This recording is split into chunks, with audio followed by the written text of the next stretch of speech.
What's going on, folks? Welcome to episode 2 of Otaku Kickback Sessions.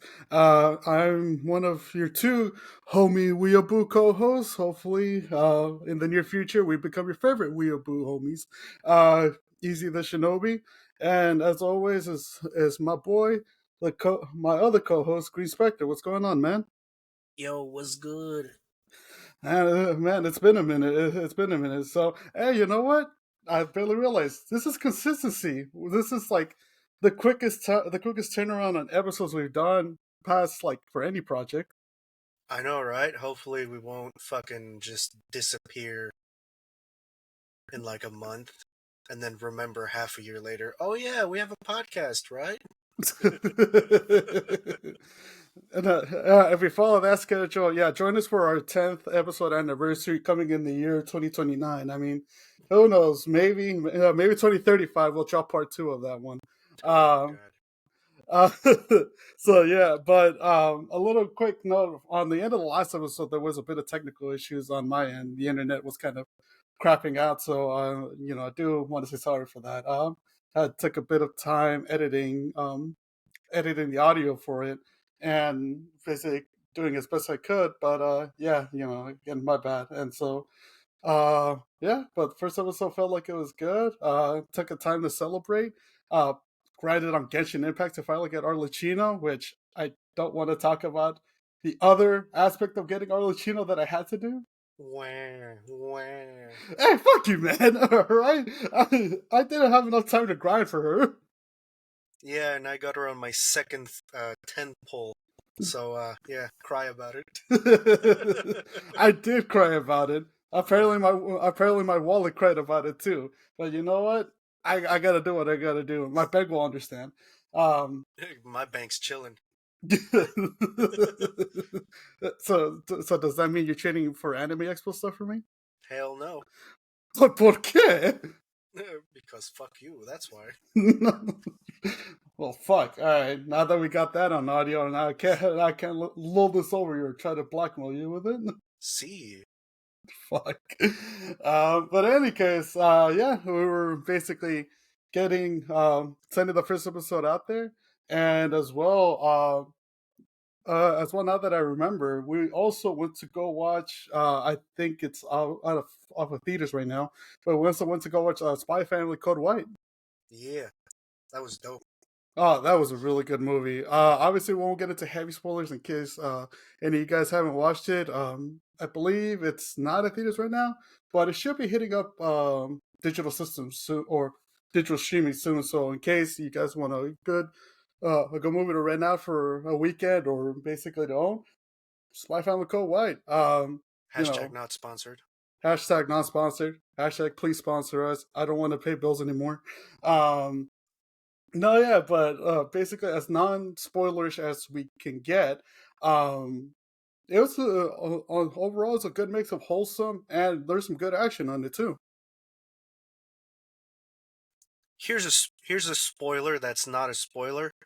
Uh, the ending boss battle of Wolfenstein. Yeah, yeah. Oh shit, that's what it reminded me of. Yeah.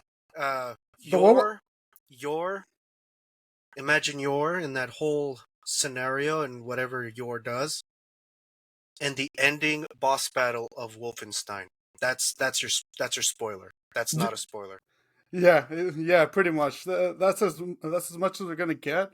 The boss battle between Yor and the secret enemy that comes out, and as well as Lloyd and the main villain. And side note, dog, does Lloyd just have like a face mask for everybody, like in his pocket or some shit, or what? I feel like Lloyd has a magic pocket where he's the man of a million faces. Literally, because how many like I lost count after like halfway through the movie, but man, this dude has like faces for everybody, even for dudes that he just met right then and there that second. Because he knocked out one of the lieutenants from the enemy army, and then like 5 seconds later, he just comes out, whoop, face mask. He has his face put on him, and it's like, bro, how are you that quick? Not only that, but also manages to memorize how they act, their names, their mannerisms, and all that stuff. It was really impressive. I'm starting to see Lloyd as the very capable agent that he is. Oh yeah, no, he's an extremely capable secret agent, and honestly, it kind of shows why he's the best in Westeros. The funny part about this whole thing though, he's a very capable secret agent, but him and Yor in basically normal life, they're goobers. Yeah, they're they're they're they're awkward. They're awkward as fuck. they are awkward as fuck, but they're so sweet. Basically, being awkward as fuck, especially. Okay, so one of the clips from the movie that I will mention because they pass it on the trailer is when Yor starts downing wine, to confront Lloyd about something, Only and to make the situation worse just, because it made Lloyd look like a wife beater. it made him look like a wife beater and a cheater and stuff. And basically, like he's just trying to cut. He's like, yeah, calm down, calm down. You had too much to drink, and she's like, nah. I saw you with that other woman, and what? Am I not good enough for you? The dog just that whole shit was just hella funny. It's hilarious. Yeah, but yeah. In any case, we do recommend that. We do recommend Spy Family Co-ed in case you guys haven't been able to watch it in theaters. Yeah, check it out. Crunchyroll, any or YouTube, wherever it comes out digitally for streaming. This whole thing is not sponsored, by the way. We just happen to be Spy Family fans.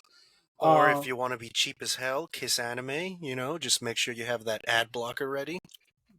dog, no, don't mention that. You're gonna get them shut down again. It's fine. They have like 20 servers. Yeah, but I'm pretty sure Besides, Crunchyroll used to be a pirating website too, so they have no room to talk. they do, but the other thing is too, we're trying to get the Crunchyroll money, so technically we are not supporting piracy, but in the long run, do what you got to do, I guess. I mean, people are gonna do it anyways. Yeah, that's true. That's true. I don't know. I'm just trying to be a shill for, I guess. I don't know. Anywho, yeah.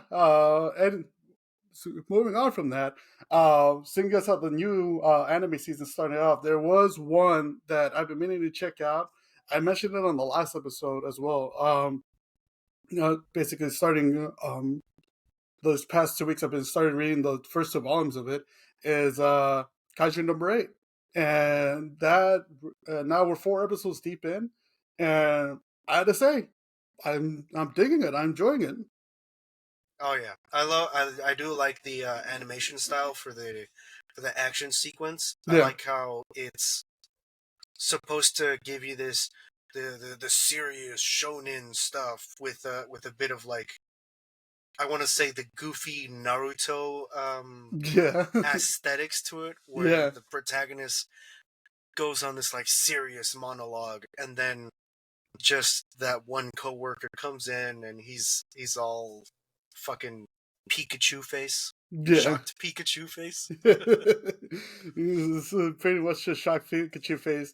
So basically, like a quick rundown that we could provide for Kaiju No.8, it basically follows Kafka Hibana, a 32-year-old I thought he cleanup was 31. 31, 32. I mean, later on, the basically the little girl just calls him an old man. So, Oh yeah. no, but I think he's 32 because um, I remember too when he gets the application to do the Defense Force test. They mentioned that the limit is 32 now, so he basically is right at the limit.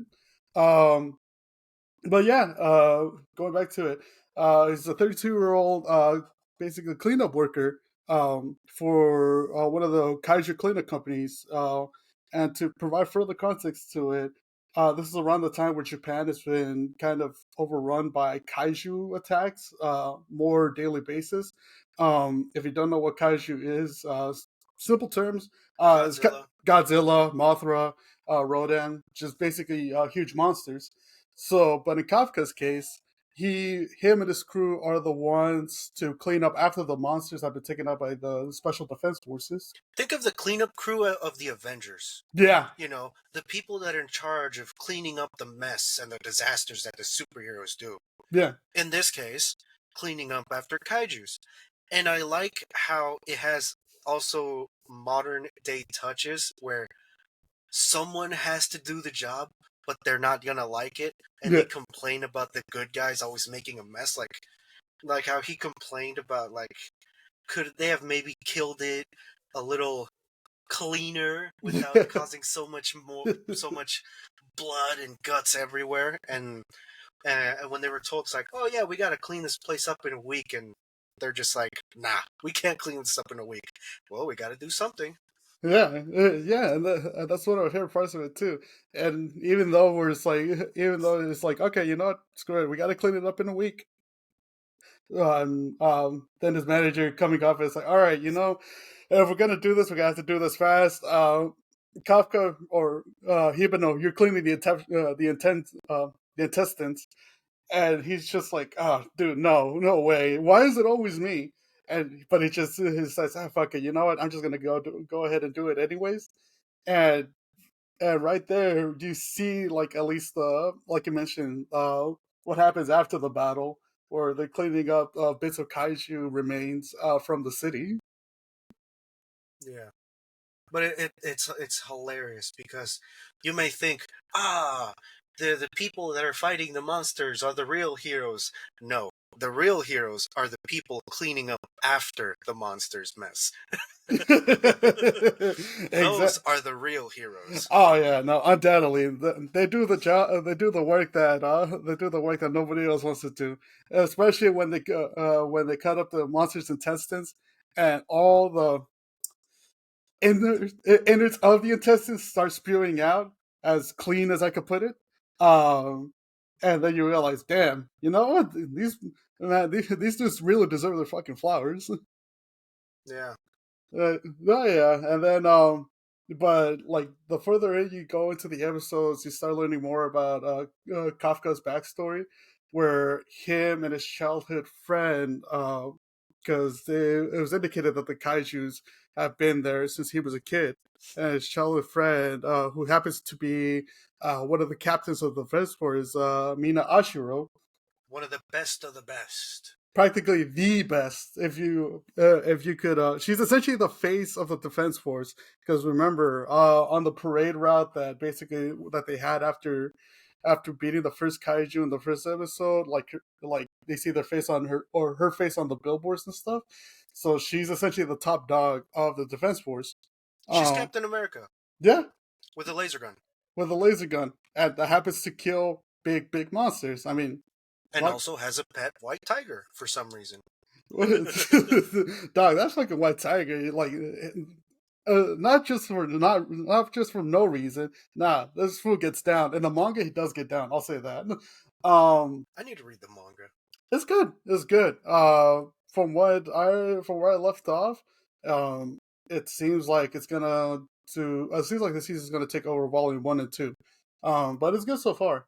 Um, yeah, so far the first 4 episodes have done a wonderful job adapting to the manga. But yeah, going back to it. So basically, what's Kafka and Mina? They um, they spent their childhood trying to fight, or not trying to fight, but living in a kaiju infested Japan, where they make the vow to themselves that they're going to basically join the defense forces, the special defense force, and be the best officers they can. Um, but On that note, I gotta say, when they see each other and they make eye contact, yo, why is she mean mugging my guy? Like, no, what's up? No, hello. No, like, oh, how you doing and all that stuff. Let me help you and so I can train you and all that stuff so you can be on my side. It's like, no, she just turns around and walks away. Like, the fuck? I'll give Why it. you gotta be like that? I'll Help give, my guy out. He wants to be there with you, but you're just like, nah, I don't got time for you. I'm just gonna walk away. You can see my ass on the way out. true, but for some context, she did want him. She did feel like he was lying in the fact that and the fact that he failed out, dropping out of the defense force, basically the past 2 times, and essentially just sticking to cleaning kaiju remains and stuff. Well, that's why you help him out. You give him a handout. Be like, hey, let me train you up. Let me help you. Nah, instead it's like, oh, you failed. Okay, cool. I'm not talking to you again. You're adults. Adults talk things out. You don't Yeah, just walk away and just kick him off the cliff. Come on. yeah. I mean, to be fair, she didn't necessarily kick him off the cliff either. She's just basically, What you mean? He's cleaning up monster intestines. other, other than that, he hasn't been fully kicked off the cliff. But He's literally in the shit. fuck, he is, huh? Still, I would rather have his job than mine now. Currently, anywho, but yeah, yeah, like you mentioned, he's literally in this shit, and to provide more context to it, my guy has failed the defense force test twice before that, and so basically it delves into his life post afterwards, where he's having to have inner doubts about himself, where it's like, man, is this really like is this really what I wanted, or is this something that I just settle for? Did I just settle for just living like a normal life and cleaning up kaiju's for a living? Meanwhile, my childhood friend is she's like she's like the top she's the top captain of the defense force, and going forward, that's where he meets young Ichikawa. Uh, fuck, I think it's if I remember correctly, I think it's Kenso Ichikawa, who joins the Kaiju cleanup crew that Kako was a part of. Yeah, but all in all, he does it mainly to learn more about the Kaiju industry to help him out in the Defense Force exam. Um, Pretty much to gain experience and all that stuff. yeah, yeah, it does it to gain experience, and so from there on, him and Kafka, Kafka thinks, this is a good dude. He's a good young man. Only to have like the cold shoulder to him when he first introduced him to Ichikawa, um, and then later on, it's like, oh, fuck you, dude. Up until when it's the second day to clean the leftover intestines, and the boss tells him, "Hey, you know what, Ichikawa, you're on it too." Fucking Kafka starts laughing on it, laughing at him. All Thinking he got one over, and he's like, "Oh, and since you're his senior, you're gonna help him out too." It's like, what? no, let him do it. Let him do it. He's like, no, no, no. Both of you're doing such a good job, and you already started. So go help out the young blood. Um, and then the fucking lunch scene afterwards, where they're basically getting along, and Ichikawa tells Kafka, is like, hey, you know what? Yeah, I'm getting ready to join the defense forces, and they did. That's where Kafka finds out that they raised the limit or the age limit for the defense force test from 27 to 32. Yeah, because so many people have been getting killed. Yeah. So they're like, damn, we need to start increasing the limit. We can't have all these young bloods dying. We need to throw some of the dinosaurs in to get killed too. Exactly. It's just like fuck. We need more bodies out here, bro. I mean, fuck. If all the young people are done, who are we gonna throw? Who are we gonna throw in next? What, the elderly or some shit or what? Um, but yeah, they pretty much raised the age limit for that, seeing as how basically a majority of the people in their 20s that signed up for that shit end up dying. And so basically Ichikawa convinces Kafka, hey, why don't you give the defense force test one more run, bro? Like, honestly, I mean, is this something you really want to do for the rest of your life?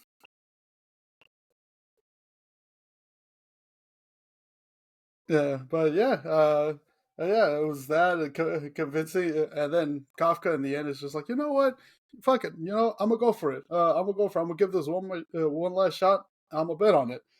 And he thanks Ichikawa by providing him his lunch and providing him nose plugs to try to go through the smell of the intestines that they have to cut up E- afterwards. Even though he was like, nah, I don't need them, and starts to force the nose plugs under his nose. It's hilarious. Okay, Kafka tells him, "Fuck you, mean you don't need them? Trust me, these are gonna help." No, I said no. It's I'm like, a big boy. I don't need nose plugs.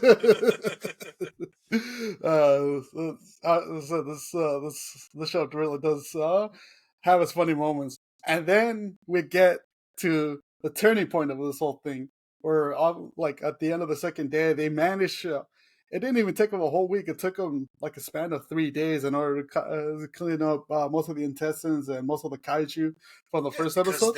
because they're efficient and they know what they're doing. Exactly that, and they're pros. They've been at this for for a very long time. So, so in case you want to clown on it, don't, because these fools know what they're doing.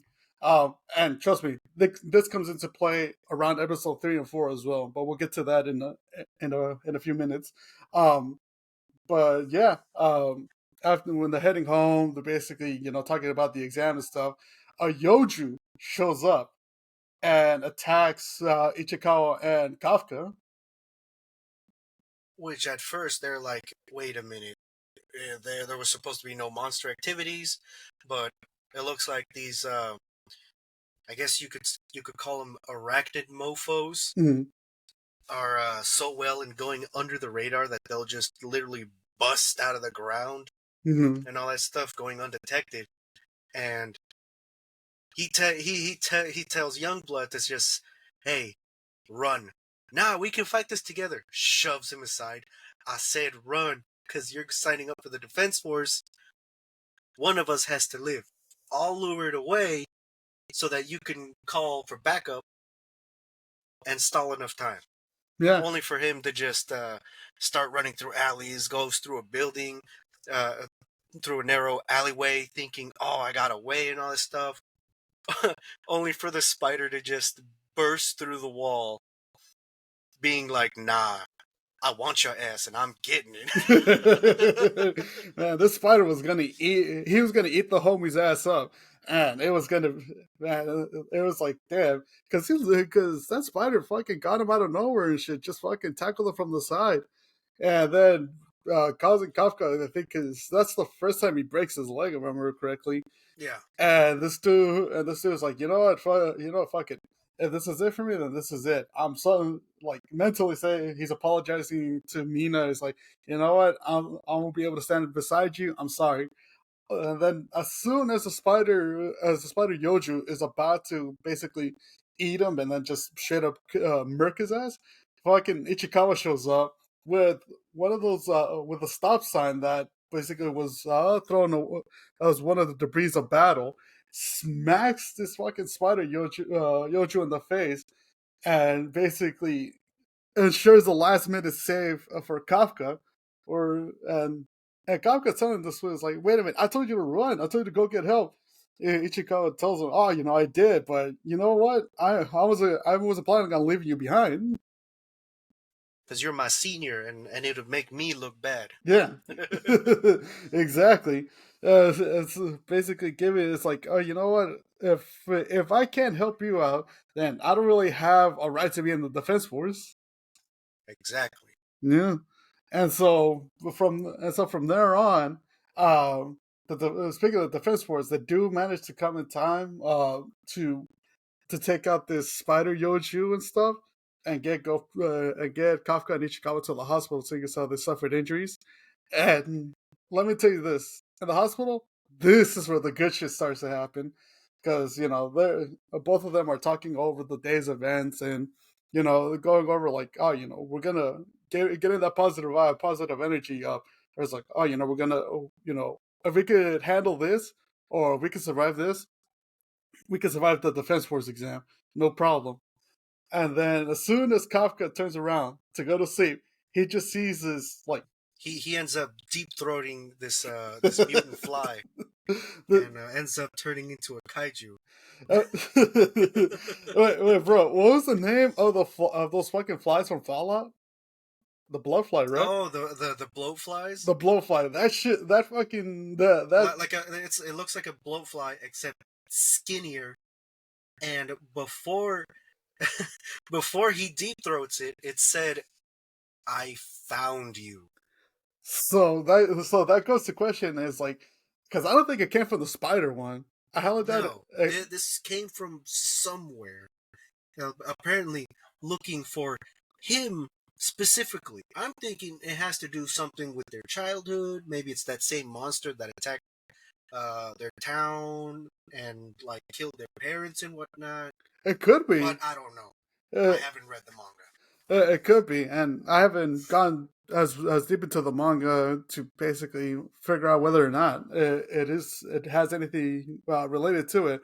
But yeah, this like this fly kaiju thing shows up, and as as my homie put it so eloquently, deep throats.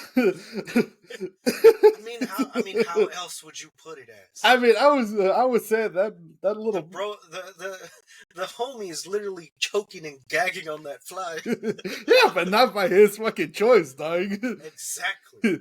Just like every day in life, we don't have a choice in what we put in our mouths. What the fuck, dude? No, There's some philosophy for you. I. What kind of fucking philosophy is that, bro? Honestly, It's hood philosophy. All the homies will understand. I mean, I guess, but I mean, I haven't heard jack shit of hood philosophy like that. But hey, you have yours, and what the Hey, fuck, dog? $20 is $20. Yeah, but this man didn't get paid $20 by the fucking kaiju fly that went into his mouth. No, Sure he did. He got paid $100 with that kaiju upgrade. well, I mean that's fucking a priceless ass kaiju upgrade. And yeah, my man turns into a kaiju. Thing is, he doesn't turn into basically one of the smaller honju, one of the basically bigger yoju versions of a kaiju.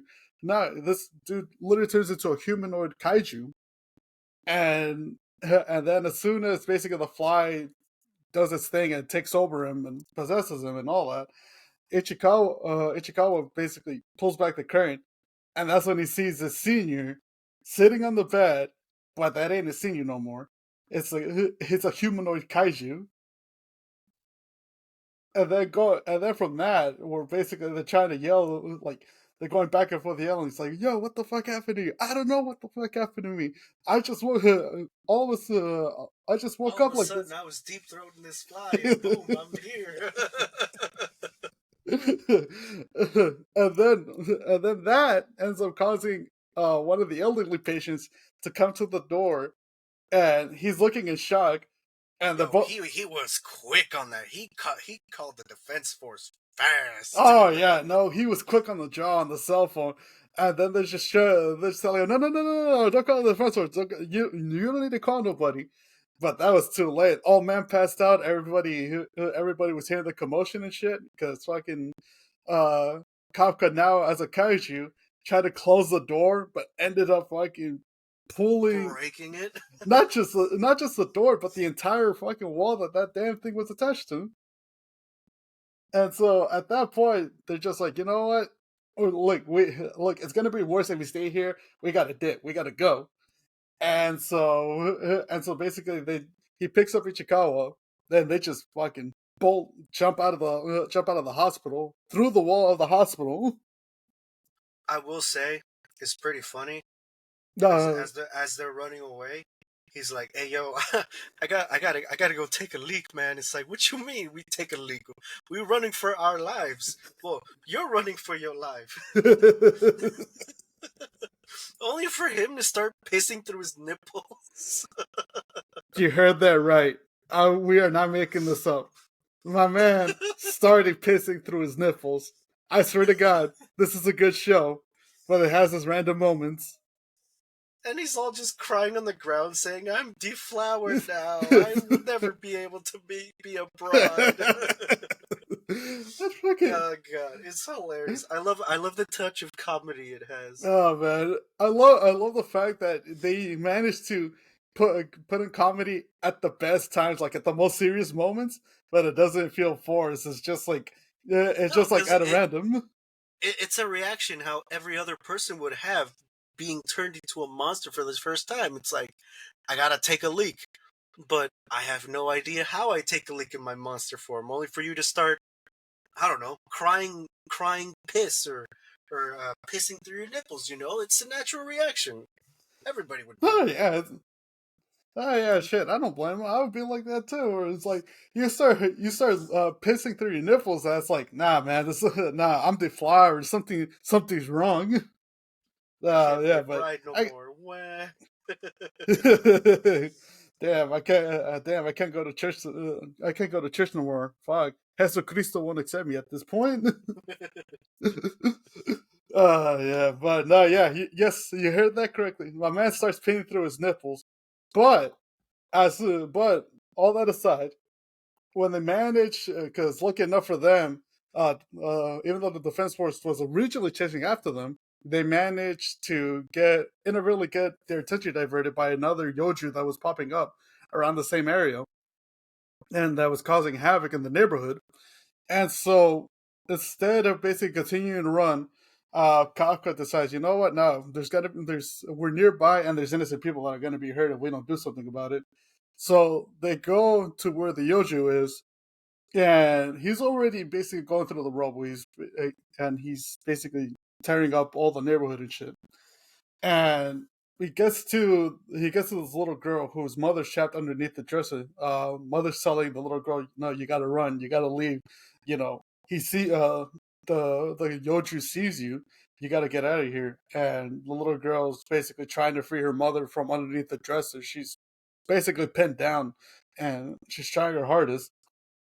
And then, right before the Yoju is about to attack and eat the little girl and her mother, guess who appears? The whole now in his kaiju form, the homie Kafka appears, uppercuts this fucking Yoju, sends it back, stalling, and he tells Ichikawa, "Look, get them out of here. I'm gonna take care of this."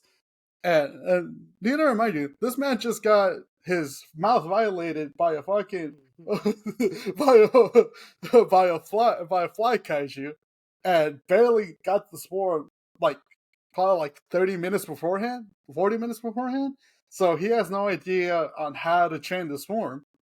But even then, he's just like, you know what, fuck it. Um, I can't let this mother and daughter die if we can do something about it. And so Ichikawa follows, frees the mother, helps the little girl out, and basically takes him to safety. All of a sudden, and then basically leaves Kafka and the Yoju 101. Now, this is the first Yoju my man's facing so far in the 4 episodes. And, bro, even though it's a very quick fight, the animation for this and just the way he takes this Yoju down, insane. It's so clean, dude. It's so fucking clean. Takes it, fucking picture this. He loads up, he powers up, he charges his fist, gets all the energy he can on that shit, and just bah, just fucking tells the kaiju to come at him, and just decks him. Manages, and not just decks him to knock him out, decks him to blow him up. Oh yeah, I love the animation style for it too. Oh yeah, it was well animated, bro. The spread, because it's a 2-page spread in the manga. After in the aftermath where it's raining kaiju blood on him and shit. Oh, dude, it's so good. It's an epic ass shot. He looks back and completely scares the shit out of the little girl. When she starts crying again, he's like, "No, no, no, no! I promise, I'm a good kaiju. I'm a good kaiju. I ain't trying to hurt you. I'm not trying to hurt your mom. I promise." Tries to smile only to make it worse. That's his creepy ass smile. I don't know why. You know what that clip reminded me of? You remember that one episode of The Simpsons? It's where they're kind of telling different stories, and Mr. Burns is on that bus. Is on the school bus and stuff, and he's trying to get a picture of him with a smiling child, and he's telling, Oh yeah. and he's telling the kids, "No, no, no, smile like this," and he flashes this creepy ass smile. Yo, that shit. That was funny. This reminded me of that. And so, and so in the end, Ichikawa's yelling at him, "Nah, man, you're only making this worse. We gotta get the hell up on out of here. Gotta get the hell up on out of here." Um, and so they start to leave, but then the little girl calls out to him, calls him Mr. Kaiju, and thanks him for saving her and for saving her mother, and then basically acknowledges it, tells her, "Oh, be safe," and the defense force will be there.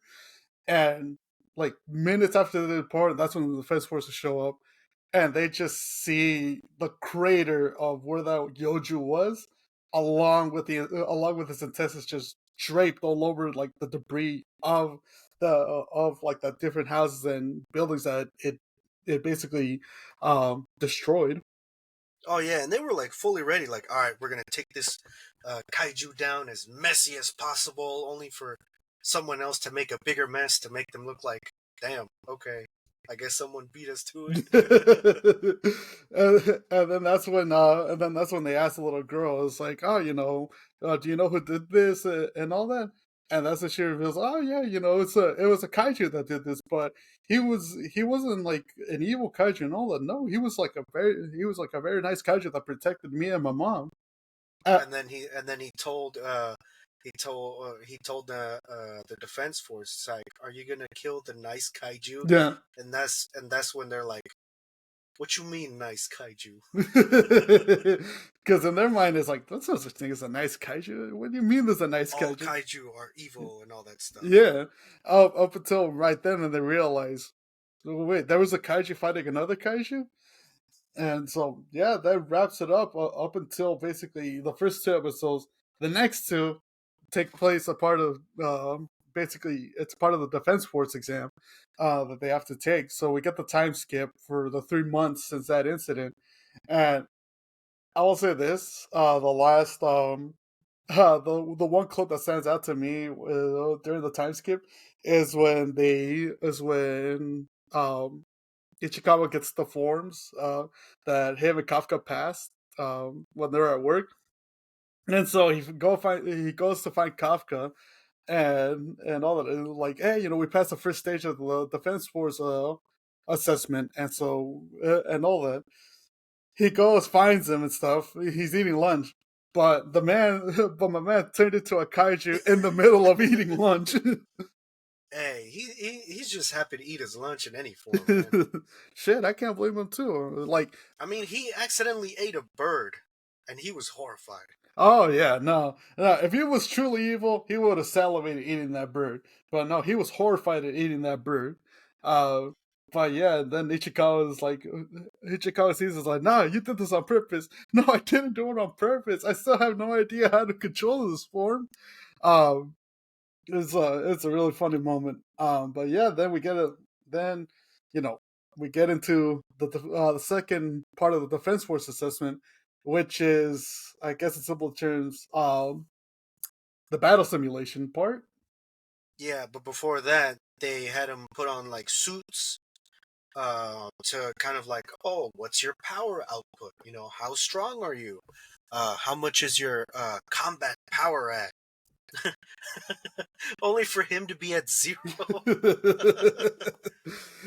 Oh man. uh, Only for, yep, you heard that. Kafka Hibino got a 0%. So to provide a little bit more context to it, every unit of the Kaiju Defense Force, of the Special Defense Force, has to wear this, I guess you could call it a plug suit, or basically more kind of like an armor. Um, Think of it like I want to say the suit that Samus wears. yeah, except less bulky. It's more sleek. It's around the Zero Suit Samus. There we go. Yeah, it's around more Zero Suit Samus' style. The neat part about this is that it's made out of kaiju fibers. In order to kind of help protect against attacks of the kaiju. Not to mention that I guess the percentage of it, yeah, I guess it depends on the person that's wearing it. They're able to draw out a certain percentage of power from the suit, and so yeah, everybody's getting like, oh, like 8%, 14%, 50%. Uh, Kafka's best bud, Kikoro Shinomiya, gets 45%. Um, well, my boy Kafka gets 0%. He's not able to draw. No. You got it mixed up. He got 0%. Shinomiya got 8%, and he was like No, bummed, but he was like, "Oh man, no, it was the blonde chick. That blonde chick got 46%." no. That was Shinomiya's the blonde chick that got 46%. No, Ichikawa got 8%. Oh well, I can't remember all these names, man. I'm too busy reading manga. That's what you got me, dog. This is why I read the manga. I cover for you whenever whenever you can read any manga or check out any shows, and you cover for me on like 95% of the other aspects of stuff. Yeah, I'm not reading a script though. I'm just doing this from the top of my head. Shit, I'm not reading the script either, dog. I'm just trying to remember from what I remember at lunch because I did check. Oh yeah, sure. Okay. Because I did check out the final two episodes so far at lunch, and those were, and I covered this aspect.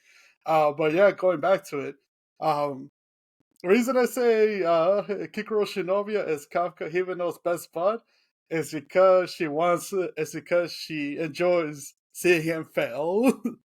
Yeah, she's a sadistic person without the whole "oh I like you, Baka." Yeah, no, No, it's just like yeah, I want to watch you suffer. she's as close to a hater as to Kafka Himeno as fucking Kendrick Lamar is to Drake. Um, No, not even that close. nah, nah, No, they're on a whole different beef. Let's not bring them up. no, yeah, no. Let's not bring that. I had to throw in a pop culture reference there just to. I don't want to catch any allegations. Nah, nah, Hey yo, I heard these two Mexican dudes talking shit about us in a podcast. but we're weeaboos. I'm just making a reference. But no, yeah, but yeah, no.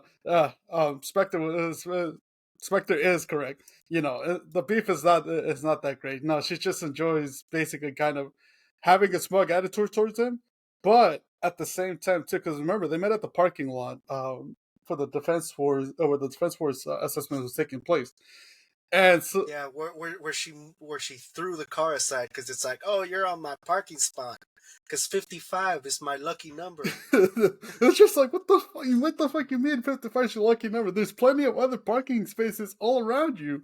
And it's like, no, this 55 is my lucky number. Turns out she's wearing one of the Defense Force suits this whole fucking time. And not only that, she picks up the van that they came in on, which isn't even their van. It's the van of the cleaning company.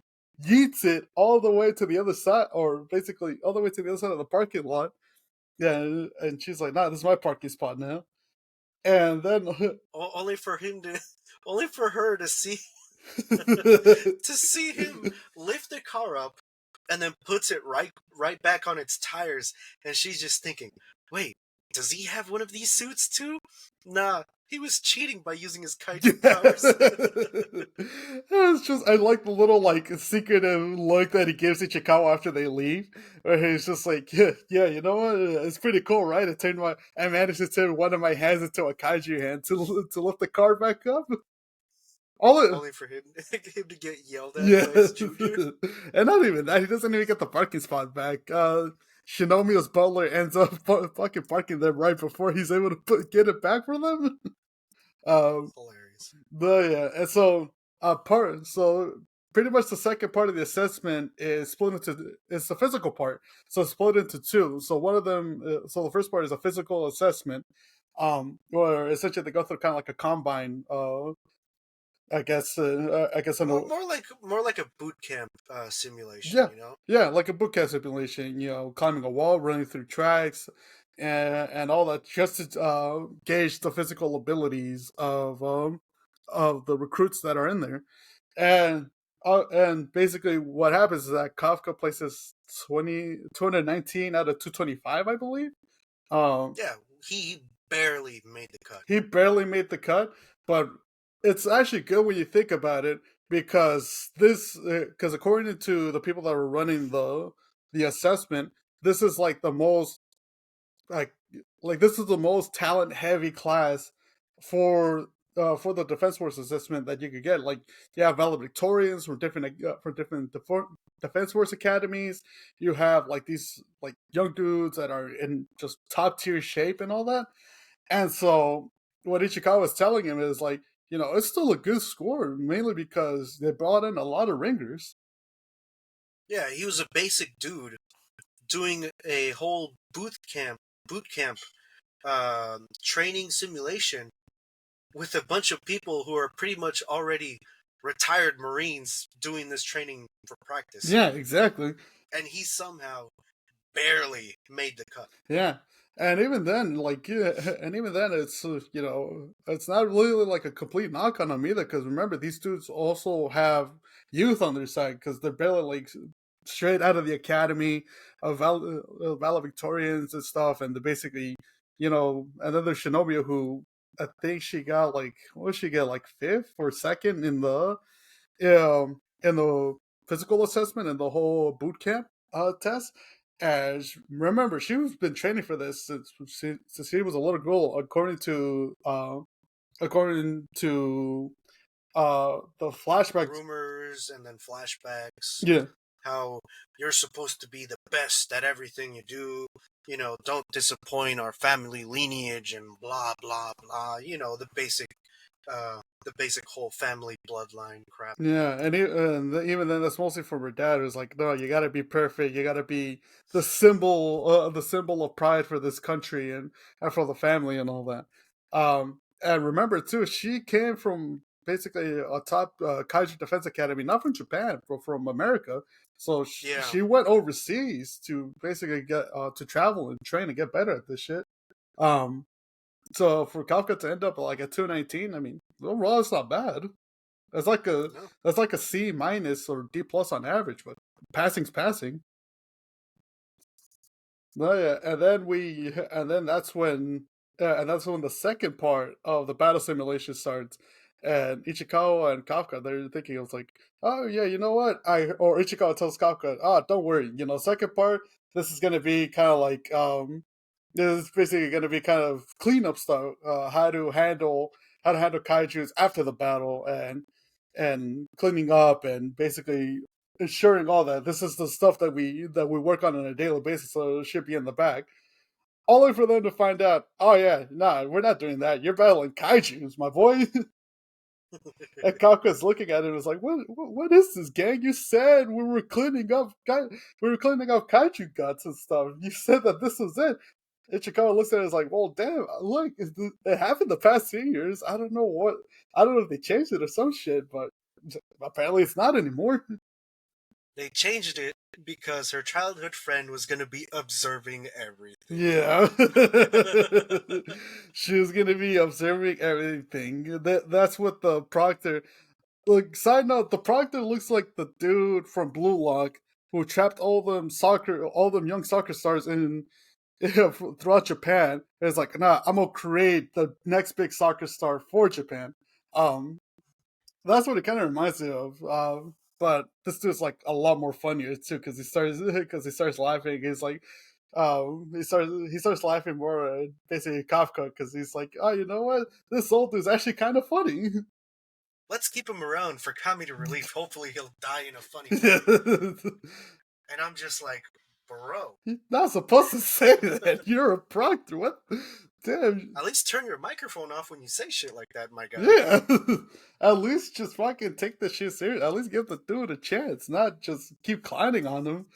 But yeah, that happens to be the last part of the defense assessment. We're just like, okay, we're gonna send you out. There's gonna be six. Was it I think it's six Hoju monsters, right? And one big Yonju.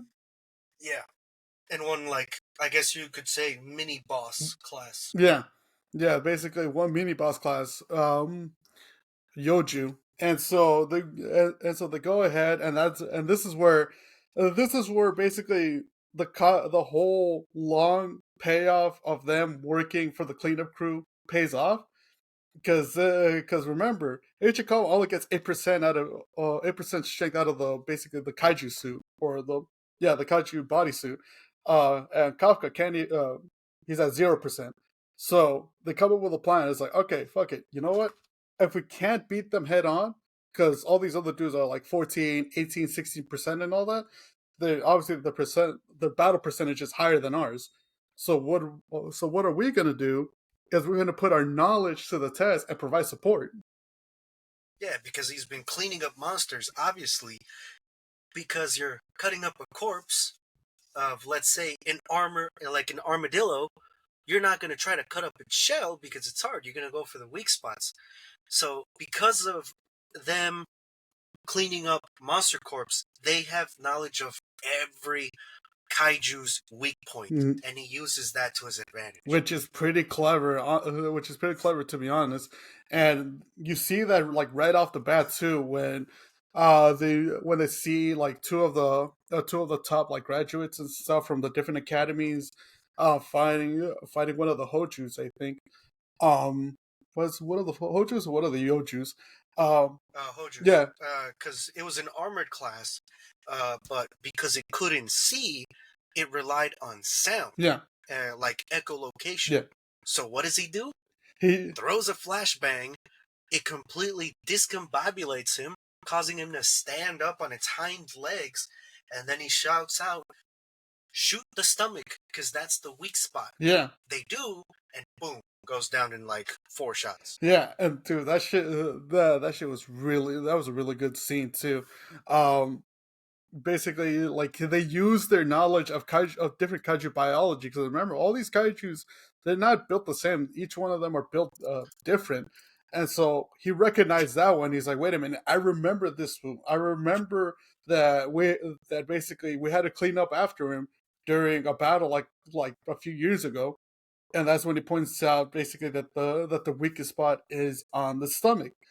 And so they go on, and it's like, okay, we got this. We could go ahead and let's continue on giving support. Only for what happened in episode 2 to Kafka happens again, where this fucking this fucking Yoju pops out and just straight up smacks him all the way across to the street to another wall, and my man breaks his leg. Again. for Again. for the second time. He breaks his leg. But see, here's the thing: the rule of this part of the assessment is like, oh, the proctors, remember they send out drones to keep an eye, and that's the other neat part I did enjoy about this. Is like he points out, look, if because the proctors send out drones to record the test, to film the test, and to look over um the people taking the test, and so Kafka points out is like, wait a minute, look, if this was solely based on killing kaiju, then they would just basically put trackers on the kaiju and basically count it by numbers. But if it's a video feed and all that, they're actually tracking us to see how we respond in different circumstances. And so basically, as soon as they figure that out, they end up getting announced to them. And it's like, hey, you know what? We're also keeping track in case anybody gets injured or seriously hurt. We're gonna put up a remote shield to protect you. But the catch is, if that remote shield goes up, you fail the test. That's it. Yeah, Automatically. you automatically fail the test. That's it. You're done. You can't go no more. And so what the man does, like the proctor is already he's ready to basically he's already getting the orders like, oh, get ready to activate the shield. And basically at the same time, the Yochu that basically body slammed Kafka against the wall, he was already making his move to him, about to eat him, about to basically about to kill him during the test. Only for only for Kikuro Shinobi to show up, blast his kaiju from the back, fucking just empties out a clip of kaiju bullets on him. You could say she backshotted him. Este way. I knew I knew as soon as those words left my mouth that this that you were gonna say some shit like that. But yeah, she basically takes on this Yoju, and smugly as always she tells Kafka, "This is the third time I've bailed you out, but here's the thing: nobody dies on my battlefield. All right, so you better pull your weight and you better keep going." Oh, and then basically I forgot what she tells him. She like makes fun of him one more time. She calls him an old man or something. Yeah. But then she decides, you know what? Fuck it, because she's mowing through these Yoju. She's mowing through all these kaijus and shit. And and basically it looks like she's the MVP of the test so far. And pretty much it's gonna look like, okay, she's the real deal. Um, Everything that's been said about her, like her being like this straight up prodigy and shit, is coming true. So, she's like, fuck it, I'm gonna go directly after the fucking mini boss. After that, like one big kaiju, that's like the main one to fight. And she goes. She's still taking out more kaiju's along the way. gets to the Bro, she's stealing everyone's kills. She's like, nah, you're not killing him fast enough. Here, let me take him out. Bam, bam. and that shit's insane too, because bro, she starts running up walls and shit. She starts Doing backflips, just killing everybody in style and all that stuff. exactly. Meanwhile, everyone's like, man, at least let us get a kill. Yeah, everyone's getting like annoyed at her. It's like, bro, let us get a fucking kill at least once. But she's just like, nah, I'm gonna take each and every one of your kills. Meanwhile, I go face that big motherfucker that's in the middle of this whole test zone and shit. And so she finally gets to after stealing some more kills, she finally gets to him. And bro, this scene was fucking sick. I'm not gonna lie. She, Oh yeah, it was really yeah, well animated. yeah, well supremely animated. She uses a grenade. And I'm maybe remember this correctly, or incorrectly, but she used a grenade to boost up her jump ability. Jumps as high as she can, lands like in between the teeth of the kaiju, forces that fucker's mouth open. Or no, his mouth is open, ready to kind of eat her, and then but she basically stops, forces him to keep his mouth open, and just loads the gun, and she just tells him, "Boom!" Fucking fires one shot. That one shot is all it took, and this motherfucker just boom blows up. Only for the unexpected to happen. She's all gloating. She's all like, "Oh hell yeah, I did work. Good for me, because my daddy said I'm supposed to be perfect." Only for a kaiju humanoid to come in and resurrect all of the fallen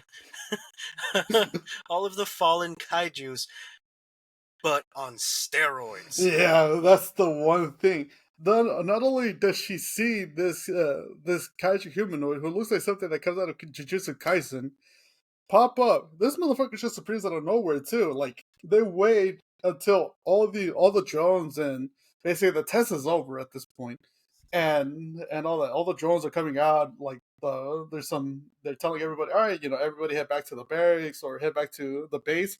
Um, and all that stuff, and they're gonna send the medical team out there to collect some of the injured.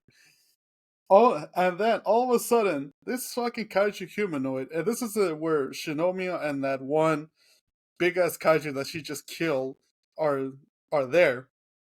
This fucking kaiju humanoid comes up, and he should at first things first. I don't know what the hell he did. It was like one of those air bullets for Inuyashiki, where he gets her on the fucking shoulder with like an air bullet, just bam, and then and then basically he sees that she's healing thanks to the suit, and then he No, she wasn't healing. It was the suit was like covering up her injuries. oh right. She's still shot, but the suit was making sure she didn't bleed Oh, out. right, yeah. So, yeah, because I forgot that's what the suit does. It doesn't heal injuries. It covers up the wounds. It covers up basically any injuries that you might have incurred. It doesn't heal them, but it covers them up to prevent any further bleeding. Um, Yeah, it's to make sure that you're even though you got shot, you can still move and fight. yeah, yeah, and so he sees this. He's like, "Wait, what's going on with your skin?" Oh well, no man. And she's still in shock because she's seeing a kaiju actually talking, and basically kind of like basically and doing all and popping up and doing all this shit and reviving the big ass yoju she just took out. And so basically what he does, he fires more shots at her, and all that, severely injures her. And then the proctors realize, wait a minute, there's something wrong. Her vitals are showing irregularities and shit, and she's injured. And then that's when they start noticing the kaiju's that were all dead during the test. They start getting reviving, and as they start getting revived, and as you said, these motherfuckers are on roids now. They're boosted up thanks to whatever black magic this like fucking humanoid kaiju does, and then he revives the Yoju. Not only that, he boosts this mofo up too. Now he turned into like some kind of tentacle monster. He turned into some like kind of like tentacle like fucking juggernaut monster and shit. And he also boosted up I guess for lack of a better term is power level, because how kaiju's are ranked, like their power levels are ranked. They're ranked by how the ranked by kind of like a number scale. So with 10 being the highest scale, and so far I think the most powerful one that they reached was like a 6.8 kaiju. Yeah, And so this dude is getting there at like if I remember correctly, 6.47 around that. And so the humanoid kaiju leaves the Yoji just like, all right, you know what? Now it's your turn. Go on and do what you do. Go on and finish up Shinomiya. And so she's still fighting. She's injured, but she's like, nah, fuck it. You know what? My arm's still working. I can still go. But she's severely injured. yo, she gets backhanded into a wall. Yeah, that's the thing. She gets backhanded into a wall. She tries to fight. I'll give her credit. She tries to fight, but damn, she gets fucking backhanded into a wall. And so she gets up. She keeps trying to fight this thing, and then she ends up getting attacked again. This time, like Yoju breaks her fucking arm, and then that's when after letting out a scream of pain, that's when she realized, I think this is it, and all that. And now that She starts to have flashbacks of her dad, and how pretty much her dad was a scumbag who never went to her like grade school like test yeah, scores. She never his Her dad never said, "Oh yeah, good job" or anything like that. It was always just like, "Oh, you think I'm gonna be happy about some stupid test score? I knew you would get 100%, but that's not it. You gotta be better than everyone." Just being a total asshole, and that's when you realize the reason why she's sadistic. It's not her fault. It's more of like her dad trying to imprint his attitude on yeah, her. So now you start to feel a little more sympathetic for yeah, her, which is cool. yeah, yeah. Because you start to realize too. Okay, that's why that's why she is the way she is, because her dad is just like, he never kind of like legit cared for her, but he mostly cared for her. Was like, oh, okay, you got to keep up this image of being perfect and all that.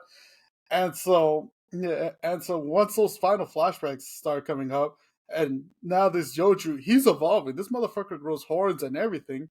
Um, and he's powering up. He's powering up one final like energy bomb to shoot and to basically kill her. That's when fucking Kafka shows up right before it reaches her and tells her, "Ah, you did great. I'm happy for you. I'm proud of you." And this man takes the full energy blast. And just backhands the energy No, blast. that's the second one. Oh yeah, yeah, yeah, That's yeah, the yeah. second one. So the first one he takes it, but it doesn't affect him because right before he takes it, my man turned into his kaiju form again. And so remember how I mentioned that the kaiju power levels are determined by like numbers by like point 0.8 and 4.8 or 7.0 and all that? Yeah, didn't they say that his level was like at a 9 or some It was shit? close. It was at an 8.9. So the Yoju that just transformed, this I think he managed to get to a 7.4 around that. Kafka in his fucking kaiju form, I think he managed to gather enough energy to be at an 8.9. So, and this Yoju physically bigger than Kafka, but Kafka more powerful than these Yoju, and this boy is fucking ready to fight too. He, after he che- Yeah, after he checks on Shinomiya, he's basically getting ready to fight this Yoju. Only for him to come back, and he's like, "No, no, no! Please don't tell anybody. Please keep this a secret from the defense force. I promise they don't know about it, and I promise I wouldn't tell anyone else about it." That's when the Yoju takes advantage, loads up another energy ball, fires it at them, only for Kafka to just fucking backhand that shit all the way across the map to one of the outer walls of the test zone. And then that's when my man starts getting serious, and he's like, "All right, you know what? All right, you know what? Check this out. You're gonna see something cool." And basically goes confronts the kaiju, and the same thing that he did 3 months ago, does it again, but this time to an even bigger fucking kaiju. Um, and I gotta say, just like the last time, the power up animation for his like basically for his one punch. Um, It kind of reminded me of Midoriya when he goes full that's Calvin, what it did. That's what it reminded me of too. I was trying. except blue instead of green. Yeah, yeah. So it's more of a aqua. It was more of kind of like a light blue greenish style. But yeah, like it happened. It happens again where he loads up as much energy as he can, and he just straight up tells this thing, "I'm not gonna fight you. No, I'm gonna finish this in one swoop." Fucking punches.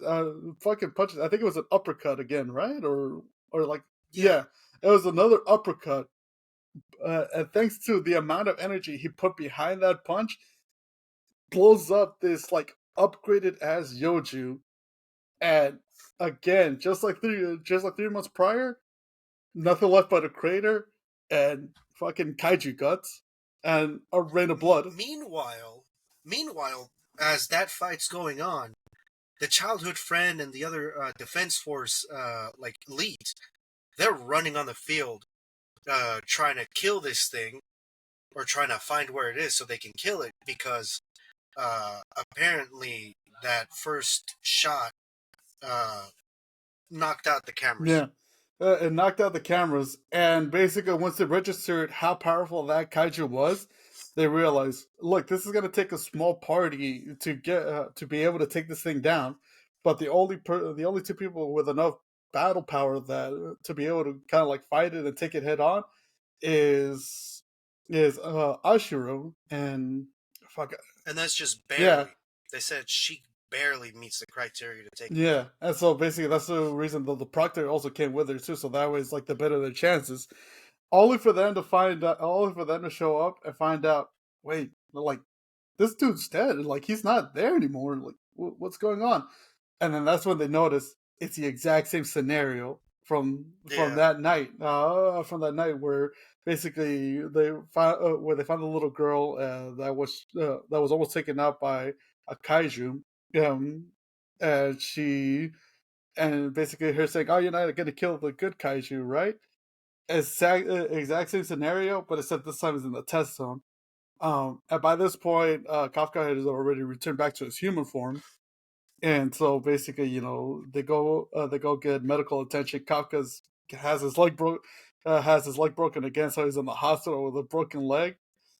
and he's complaining because he's getting crappy treatment. Well, Well, Shinobi is getting because she's the director of the Defense Force's daughter, and so she's getting like top of the line treatment, like basically the works for her recovery.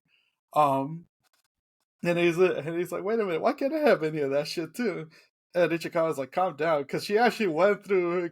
Ichikawa tells him because she actually went through life-threatening injuries. You just broke your shit, man. You're good. you just broke your leg. She actually got shot and almost died. You're good, my boy. You're good. You're good with the standard treatment. Um, but yeah, then the visit goes on, and the proctor from the first exam he visits Shinomi in the hospital in her room in the hospital, and basically he questions her, and it's like, oh, you know, everybody say thanks to the Yoju you took out, and he's like, you did take out the Yoju, right? And then she starts flashbacking from the battle, and basically Kafka telling her, "Ah, you know, please don't tell anybody," and her being a supportive dude. So in order to keep it secret, she's like, "Yeah, yeah, I killed the kaiju." And so yeah, I won't go into the end of episode 4 because it's a cliffhanger there. But I gotta say, and you know, we will review the season in total once it's ended because I think it's gonna go for 12 episodes if I remember correctly, Hopefully, it goes for the legendary 15 episodes. 15 or 25. I'll like to see 25 of the episodes of this. But we will review it as a whole once the season is completely done. But if I, But we'll try to botch it as much as we can, so you can get vague, uh, and like you can get a vague idea of what it's about.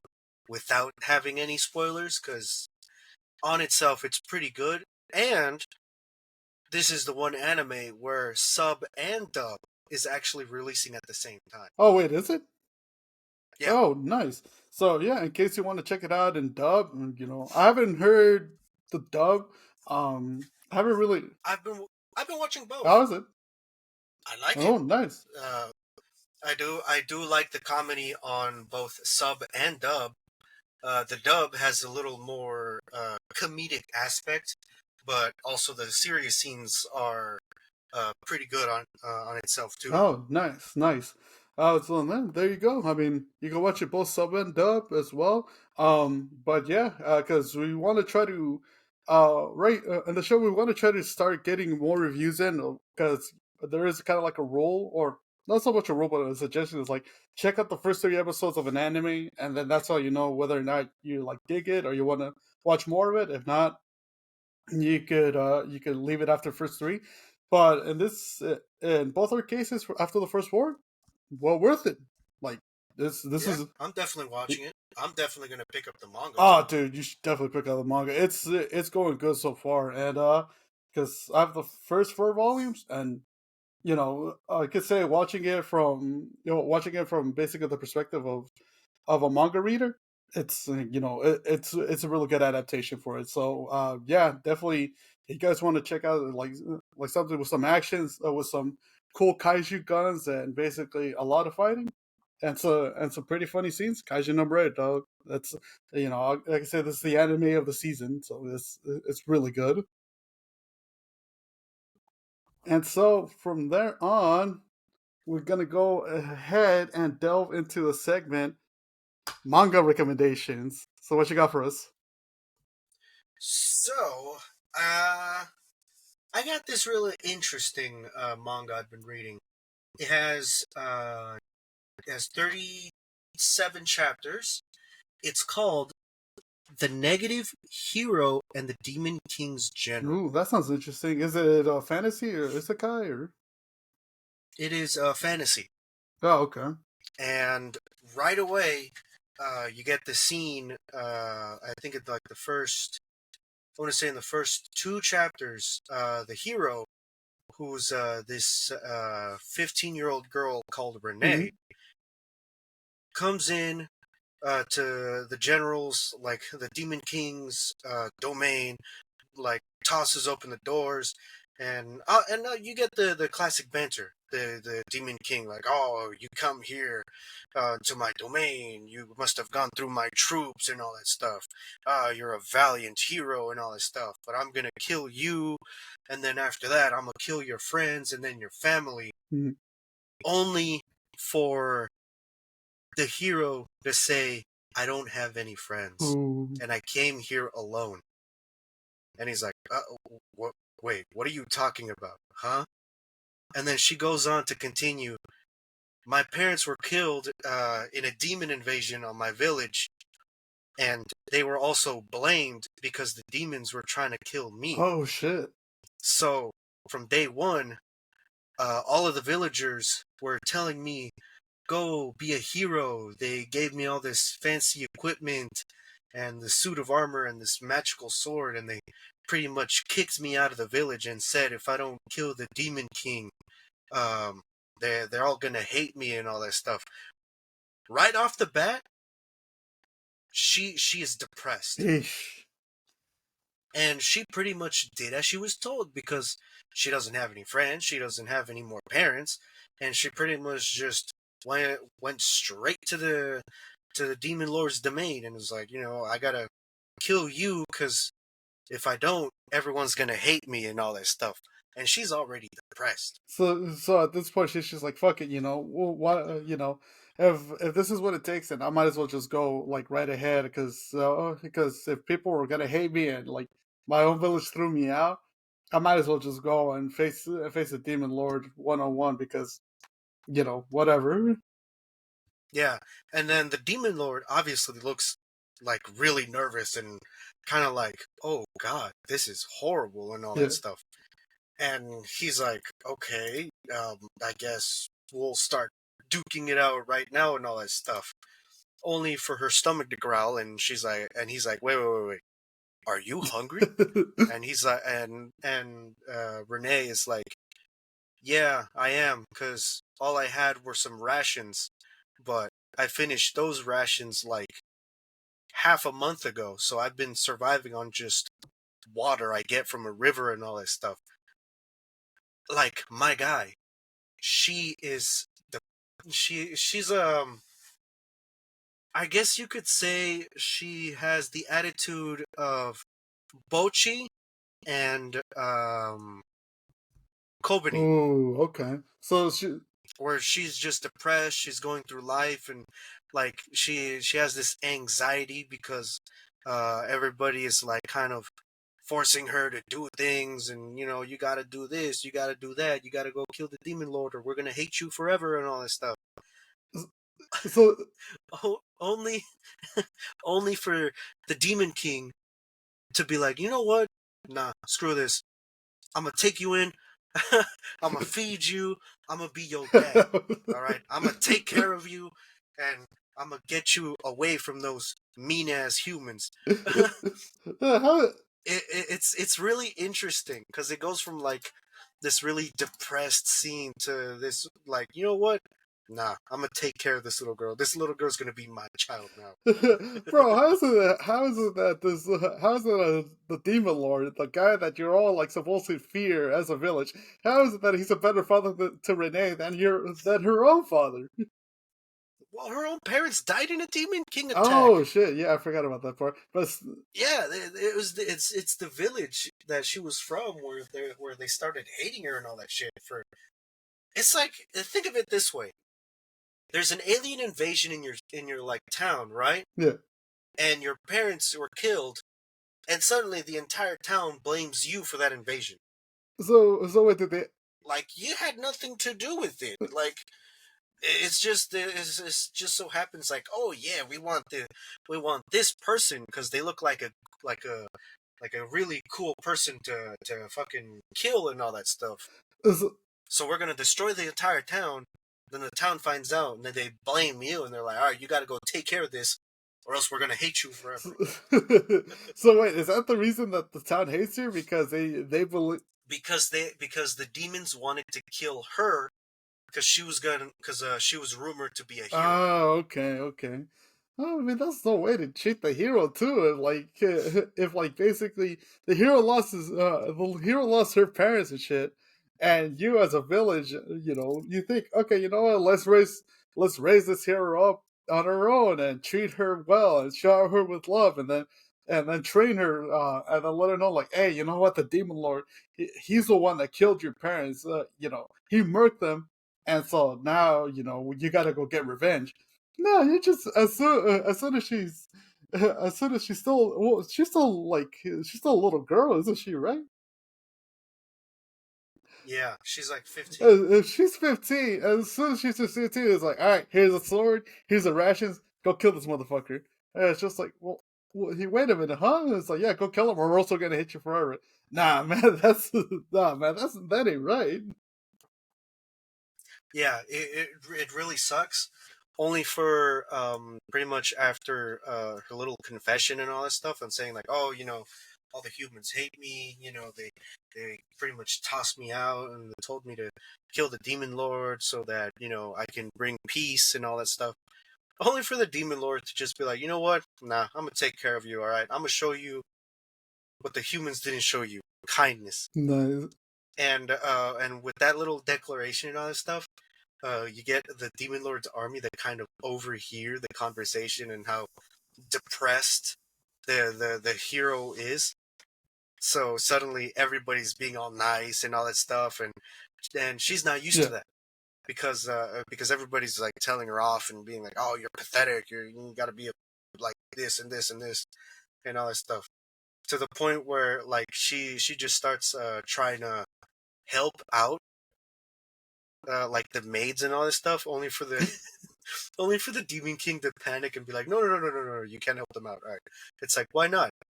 It's like, fuck, because you need to relax and all this stuff, but I don't want to relax. I want to pay you guys back for being nice to me. and he starts panicking and all this stuff. It's really good. It's wholesome. I've read only up to chapter 10. She's adored by the maids. Like, I would picture she would be, seeing as how she's from what you explained, she's always like trying to help out and shit. Yeah, she's trying to help out, but the thing is, she doesn't know how to do anything Oh, okay. So basically, because she only knows combat because it was forced onto her oh, at a young oh, age. okay. So basically, at the same time, she's trying to figure out how to do kind of like everyday activities, everyday life and stuff. Yeah, Yeah, okay. That sounds interesting. I mean, you said there was how many chapters is there? Oh, 37. 37. It's still ongoing? So it's a really good read, and yeah, it's still ongoing. The recent chapter 37 um was updated. I want to say 18 days ago. Oh, okay. So like last month. No, okay. That sounds really interesting. And what was the name of it again? The name was Negative Hero and Demon King's General. Negative Hero and Demon King's General. Yeah. Yeah, that sounds interesting. Yeah, like yeah, send me the link to that through Discord because it's something I want to be able to read up on. But yeah, in case anybody wants to read up on it, yeah, it's there's a name.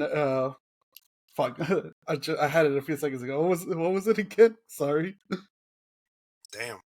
I just Memory of a goldfish. I just got off work. I'm like short term memory and shit. Yeah, I just got off work. Me. It's called Negative Hero and Demon King's General.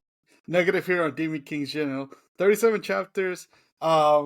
Basically, It's a good read so it, far. I'm enjoying yeah, it. it's a good read so far. It sounds really good.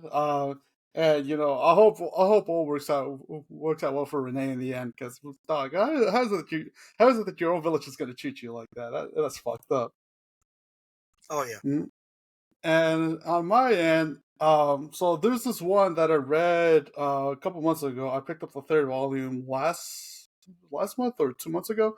Um, it caught my eye during a one of the Barnes and Noble sales.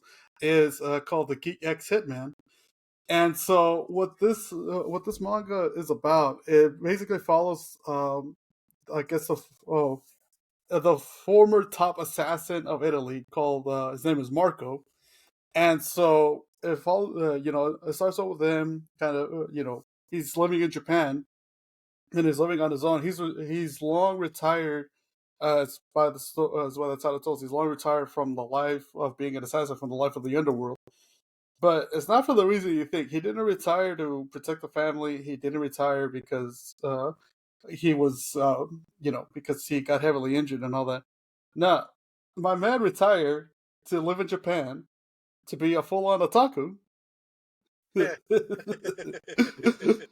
Nah. Like this isn't like okay, he's out of his prime. No, he's still well within his prime. He just so the way it got for Marco to basically leave his former life behind and go to Japan is he was doing a hit one day. He went confronted the target in his apartment and was ready to kill him and all that. And so he goes off, kills him, and then as soon as he's about to leave, he looks over and on the dresser. If I remember correctly, it's on the dresser. He sees a figure, and it's one that looks like Hatsune Miku. He sees it, and he's like, and instantly his eyes flash. He's like, "This is the greatest thing I've ever seen in my life." My man just delves deep into the rabbit hole of being an otaku, being a weeaboo, being an anime nerd. And so, I mean, we got to be honest. I discovered anime through Hatsune Miku, yeah, and I'm still a huge fan. yeah. Not as big of a fan as Jaden Animations, but I'm still a huge No, fan. yeah, especially now, seeing as how the recent Miku Expo came out, and I'm pretty sure she got a lot more fans too, because apparently she appeared at Coachella, which is, which is hilarious. I never thought I would live to hear the day where I saw that Hatsune Miku perform the Coachella, or it's just, but Sharing a stage with who? Tyler the yeah, Creator? yeah, she was on the same, she was on the same day and the same stage as Tyler the Creator, which is like, what? That shit's cool, man. But yeah, like, so, but yeah, so that's how Marco ends up deciding, you know what? I'm gonna abandon my life as an assassin, as a hitman, get out of the Italian underworld, and move to Japan and live because he has enough money. And live the rest of my life as an otaku, just basically doing everything that a weeb's dream of. You know, going around getting figures, watching anime, going to going to meetups. Uh, my man has his own like clique of friends who are also huge otakus as well. Um they're fans of an idol. They go to an idol to go to that idol's concert and all that. Like he has a whole garb and headband and the light sticks and shit. And you know he's just living the life. But the thing is, the Italian government isn't done with him, right? And so they sent out one of their basically their top federal agents to basically to find him and bring him back, so that way he could be brought to justice. And so she goes, she gets a hint that Marco's in Japan.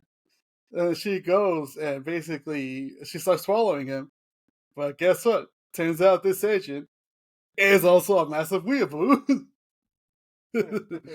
And not just that, she's a heavy fan of BL, of boy love.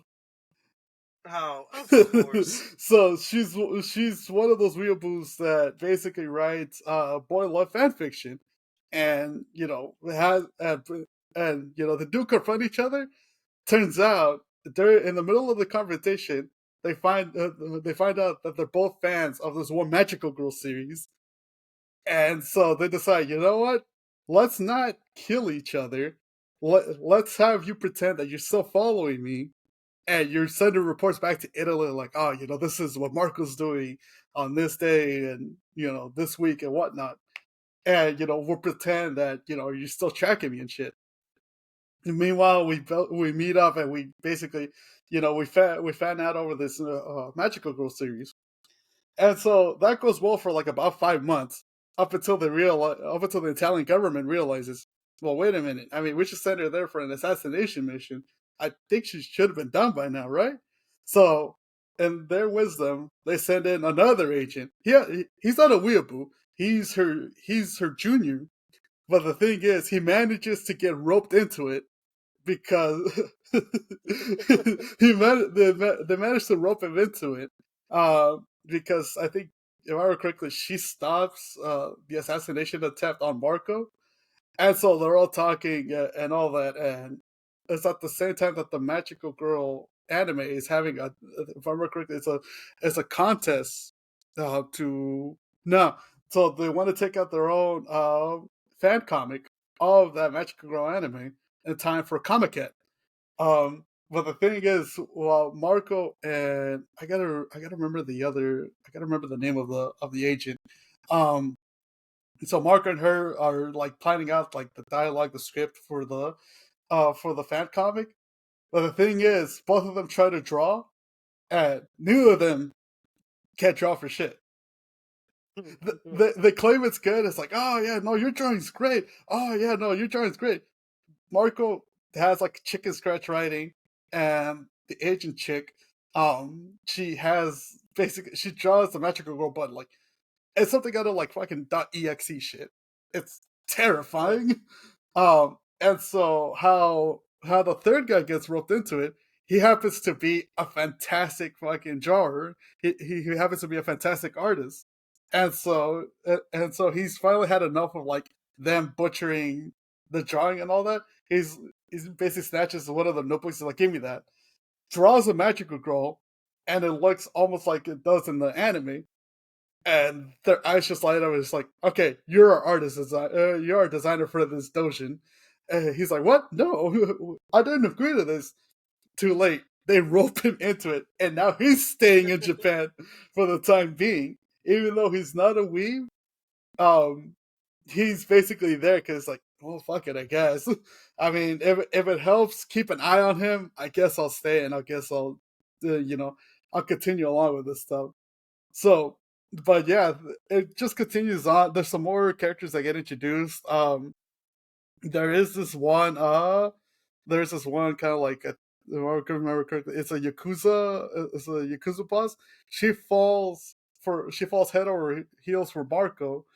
Meanwhile, the Italian agent, she's shipping Marco with her junior, and she's writing like fan fiction and all that. It's like she's finding the yakuza chick, and she's like, no, no, no, you don't understand. I want to be with Marco. No, you don't understand.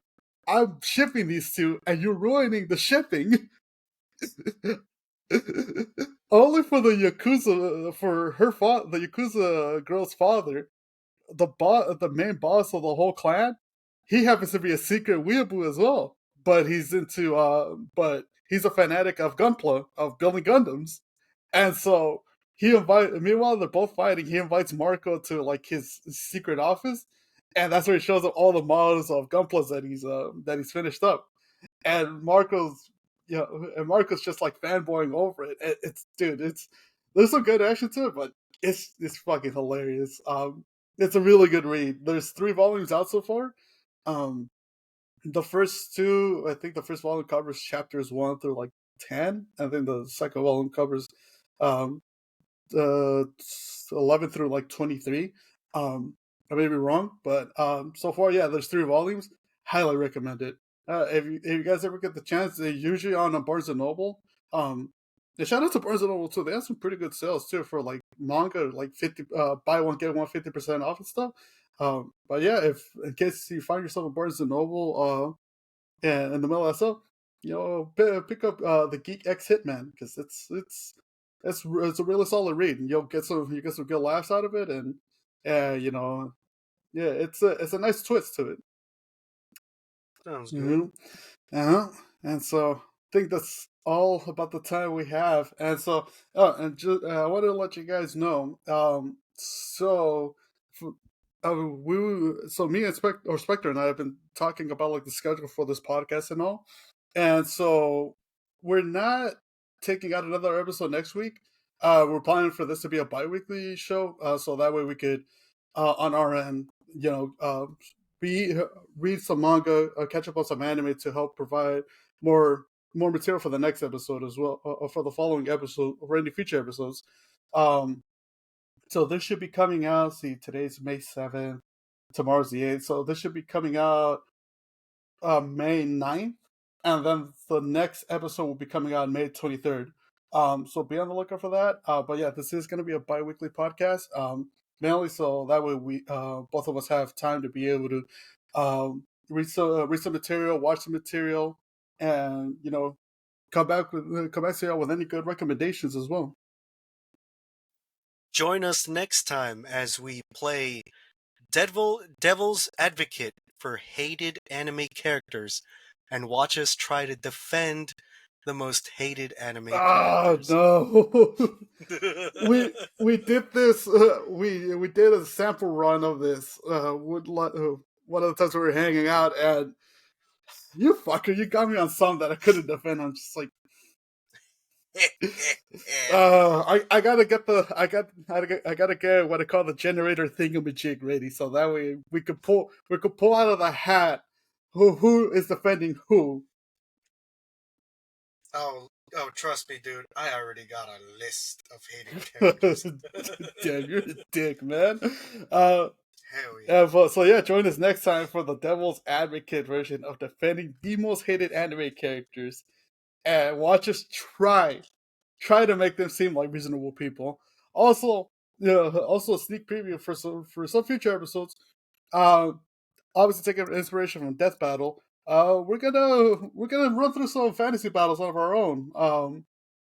Basically run through any characters, run through any anime characters that we believe would do a great have a great one-on-one death battle as well. There's some that we have in mind. Some from Spy Family, some from Black Lagoon, some from Dragon Ball, some from Naruto, etc., etc. But we're gonna pit them against each other and see and try to basically reason out. Okay, who takes the win? But the one twist is how how close do they get? Is it a total squash or is it a barely just a win? Yeah. Here's an example. Yor versus Roberto. Exactly. And just like Death Battle did it on their end, we're going to do it on our end where we're pitting these two at their highest point.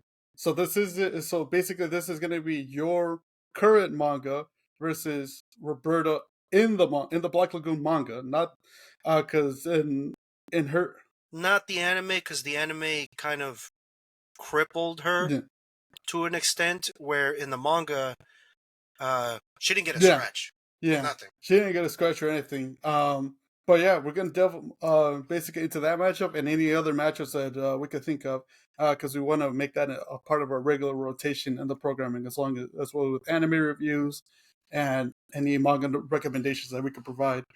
And also, since we're on YouTube, be on the lookout for any Let's Plays as well that we decide to drop. Most likely our first Let's Play will be Genshin, aka Spectre helps me grind to reasonable adventure rank before I rip my hair out. uh, Alright, so this is enough time. I'm gonna go get something to eat because I haven't eaten since like the morning and stuff. So, but yeah, thank you for joining us for episode 2 of the Otaku Kickback sessions. As always, your host Easy the Shinobi. And for Yeah, my co-host Green Specter, why do I have to basically set for a wall on your end, dog? because you're the host. Yeah, but you're the co-host. Yes, but I'm pretty. Jesus Christ. For the pretty Green Specter.